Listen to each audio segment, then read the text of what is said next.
News एक अमेरिकी महिला के बारे में है जिसने सी सेक्शन डिलीवरी के बाद अपने दोनों हाथ आज की न्यूज़ एक अमेरिकी महिला के बारे में है जिसने सी सेक्शन डिलीवरी के बाद अपने दोनों हाथ और पैर खो दिए। आइए इस खबर पे विस्तार से नज़र डालते हैं।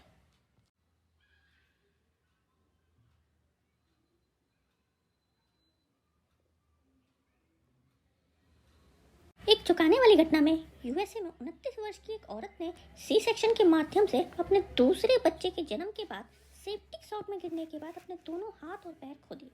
पिछले साल उसके सी सेक्शन के बाद एक संक्रमण के कारण उसके दोनों हाथ और पैर खोना पड़ा उसे। एबीसी न्यूज़ के अनुसार यूएसए टेक्सास की क्रिस्टीना पाचे ने बिना किसी घटना के सी सेक्शन डिलीवरी के बाद लगभग अपना जीवन खो दिया।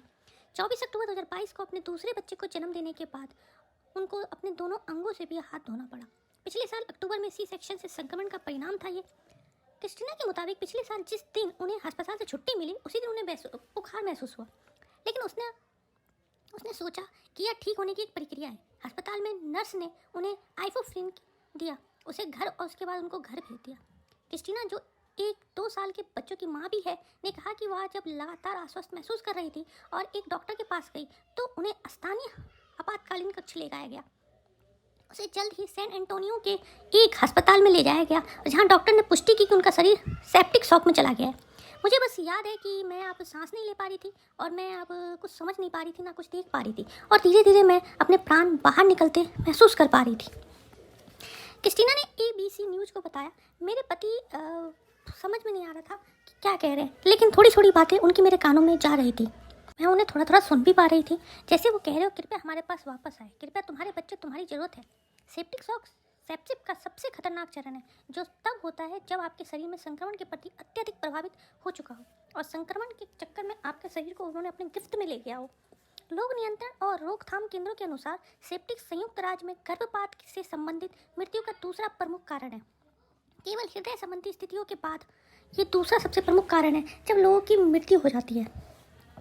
क्रिस्टीना के पति जैकब के मुताबिक इस स्थिति ने उनके दिल, फेफड़े और किडनी को प्रभावित करना शुरू कर दिया था। उन्होंने कहा कि उनकी पत्नी ने इंटेंसिव केयर में 2 सप्ताह बिताए थे जहां उन्हें किडनी और ईसीएमओ मशीन की सहायता के लिए एक साथ डायलिसिस पर रखा गया था।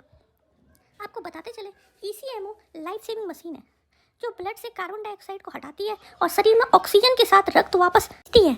नवंबर के माध्यम में क्रिस्टीना ने पर्याप्त सुधार दिखाया था और डॉक्टर ने उनकी ब्रीथिंग ट्यूब को भी बाहर निकालने में सक्षमता प्राप्त की थी ताकि वो कुछ बोल सके। डॉक्टर ने कुछ दिन के बाद उसे बताया कि अब तुम्हारे पैर और हाथ काटने पड़ेंगे। यह उतनी क्षति के कारण था जो उन्होंने इंटेंसिव केयर में कुछ दौरान बिताए थे। एल्बो के नीचे के दोनों भुजाओं को काटने के अलावा घुटनों के नीचे के दोनों पैरों को भी अलग करना पड़ा। क्रिस्टीना ने अपने कटे अंग के आसपास की क्षतिग्रस्त त्वचा के कारण अगले कई हफ्तों में लगभग 1 दर्जन स्किन ग्राफ्ट किए।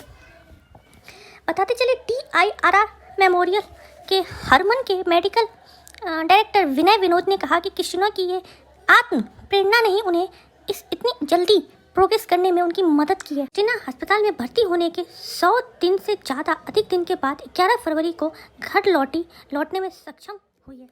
आपको ऐसी इंटरेस्टिंग खबरों के लिए आप हमारे साथ बने रह सकते हैं। ऐसे ही हम आपके लिए न्यूज़ लाते रहेंगे ऑल ओवर वर्ल्ड से, चाहे वो इंडिया हो, यूएसए हो, यूरोप हो, कहीं से भी। तो आप हमारे चैनल को सब्सक्राइब करें और हो सके तो उसको अधिक से अधिक शेयर करें। तब तक के लिए स्टे ट्यून विद अस। जय हिंद।